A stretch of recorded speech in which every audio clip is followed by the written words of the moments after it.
Okay, so what are your plans for 2011? Well, the Academy's doing really great, so I'm looking forward to teaching a lot of people how to sing, to be honest. I love music. I'm recording some music with this guy named Greg that's coming out pretty cool. Greg X, actually, and so that's been a lot of fun. It gives me a chance to do. I don't get to do melodic rock anymore, so it's fun to kind of, pull out all the stops and get to sing. Because a lot of times, if you over sing stuff, it's like, oh, he's showing off or whatever. And it's kind of fun to show off if you can. Oh yeah, man. And by the way, thanks for doing that. I mean, when you agreed to sing it, I felt like I just won the lottery, man. Like, oh shit. Well, I don't really sing on people's stuff. I don't. If you noticed over the years, you don't see my voice on a lot of stuff. There was something on it, to be honest, about you. Is you had a spirit about you that was. I could tell it would be someone I'd like to work with. That was easygoing and just did it for the love of music. My voice isn't up for sale. I don't sing on people's projects, so I'm not like that. And you'll see. You'll ask anybody. I won't just go sing on someone's project. But I like your heart and stuff, and I just like kind of your attitude towards music and your enthusiasm. And you're a genuine guy, and it made me want to do it. So that's why. Man, thanks so much. It's cool. Can I buy you a dinner? If there's time, I'd love that. That'd be really cool. But I don't know if there's going to be other interviews and stuff. It's like this constant pulling back and forth kind of thing. But I'd love that. So no matter what, at some point, we're gonna awesome. We won't edit anything. It's like a live. Okay. Okay, so the question is, some people are actually interested in my music, and they would probably like to know what was your involvement in this project. I mean, what you've done, what was your part? Well, I wrote the melodies and the lyrics. You wrote all the instrumentation, and it's there's some rainbow, there's some Asia, there's some maybe hints of Foreigner. There's just that kind of great melodic 80s, 70s, 80s, and early 90s sound, and some great guitar playing. There's some really nice, tasty guitar playing. And there's a love. You can just tell there's a love for the song in the song. It's like everything's done for the sake of the song rather than for the sake of any one individual in the song. You know what I mean? Oh yeah, this is what I would actually. So you play for the music, which is nice, rather than Yngwie that's playing for himself. Oh yeah. You know what I mean? Not that we love Yngwie, but we love him. But so. Yngwie, we love him. No, we do. No, it's all good. Cool. But you play for yourself, and we're playing for the music. Yeah, and this was it. I mean, it's obviously I believe that the most important person in the band is actually the singer, right? So I just wanted to make that clear. I actually think the most important person in the band is the songwriter. I hate to disagree with you. I think the singer's, the face of the band and what people recognize. But if you've got a fantastic songwriter, you look at the Beatles and you say, well, yeah, there was Paul, but then there was John, and there was George, and then and you take any one of those elements away from a songwriting standpoint. For God forbid you take away maybe the most important Beatle that never gets the credit. You know who that is? George Martin. Take away George Martin, the producer, and you have nothing. And that was really evident when he did his work with Live and Let Die, when he did the Paul McCartney thing, Live and Let Die, and then Baby I'm Amazed. And you listen to those things, you go, oh, I get it. When they did stuff on their own, it was, Sister Susie, Brother John, they're feeling done. Open the door and let him in. Like, ew, that's a Beatles song. And then all of a sudden, say, Live and Let Die.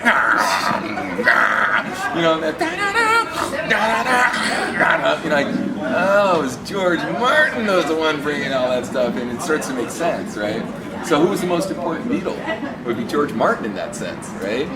I mean, you actually helped to produce the first song, Wake Me, right? So I mean, I would like to tell people something about the story behind Wake Me. I'm talking about the words, because you obviously wrote the lyrics. So right. What if you just give them what they want to know about Wake Me in terms of this? Well, like I said, I always try to write things that get people to think, that are provocative. Wake Me, as you can tell from the lyrics, and you'll probably publish them at some point, but I think we've all had situations in our life that it's like a really bad dream, and we can't believe it's over. And it could be a lost love, it could be a career, it could be a family member, it could be your future that feels like it's just gone away from you for some reason. But there's always hope at the end of the tunnel. There's always a light at the end of the tunnel. Just hope it's not a train heading your way. but no, there is, and so that's sort of, you know, wake me from this bad dream. I mean, you know, what's going on here, and I think everyone's experienced that. Well, then we've done another song. It's Dream the Dream. Really, like, I was really surprised when you sent me the song back. It was like, whoa, wow, man! And the keys were awesome. You know, Jesus. Well, again, I just think a lot of people give up on themselves so easily, and they shortchange themselves, and they have very little or low confidence and low esteem and low whatever in themselves. You know, I like what Woody Allen said. He said, you know, as far as the music business, as far as being successful, he says 90% of it is just showing up.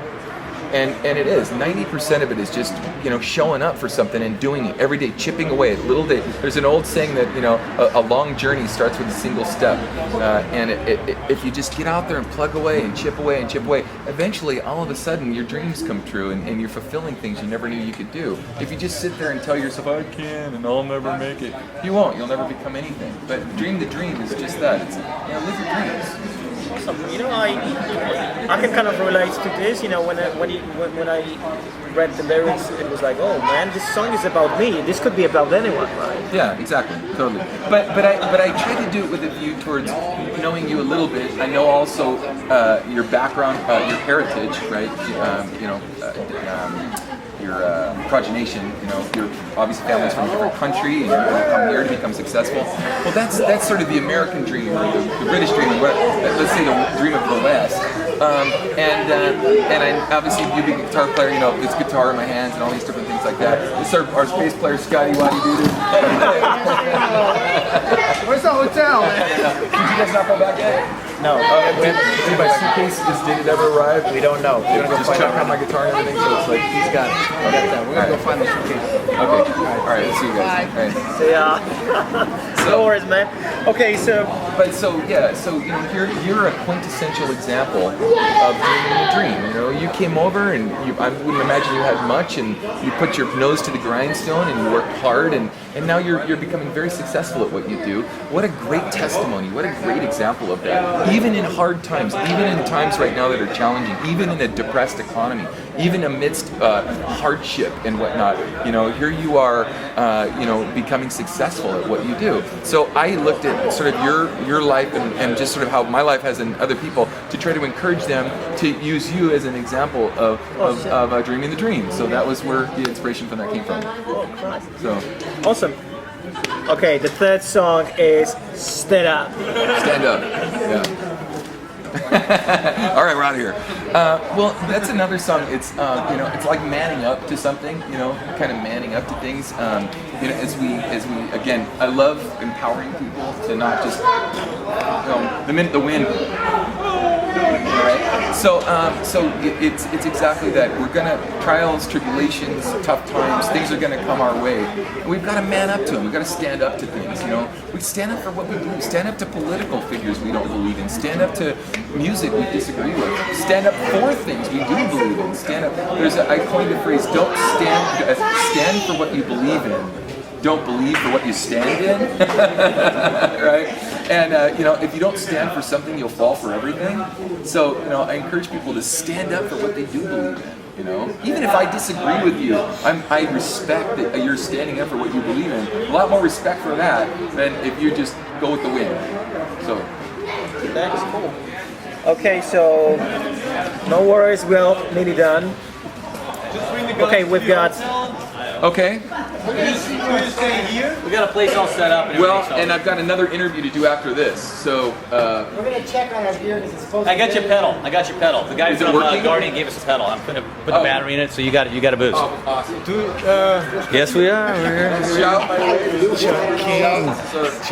Sound man, Guido, he's the man. By the way, if it wasn't for Guido, we'd be nothing. You should be friends with this guy. Seriously, Yeah, man. if you're not friends with Guido, You are done. curtains. Do I have a window though? Didn't, because you said he. Yeah, no, it's But Oh, you got all kinds. You got a list of questions. Yeah, Oh, he's you're almost getting done. thrilled. look at that. but Gnarly. It's early. You stumped him yet on anything else? You got him so you can't answer some? But you can hang out in my room. Hang out in my room. Yeah, you can stay in our room, man. Hang out in my room. How long will we be here still? I got another 40-minute interview to do after this. What and do we- then what Rex time? wanted me to like do his warm up. I'm supposed to like.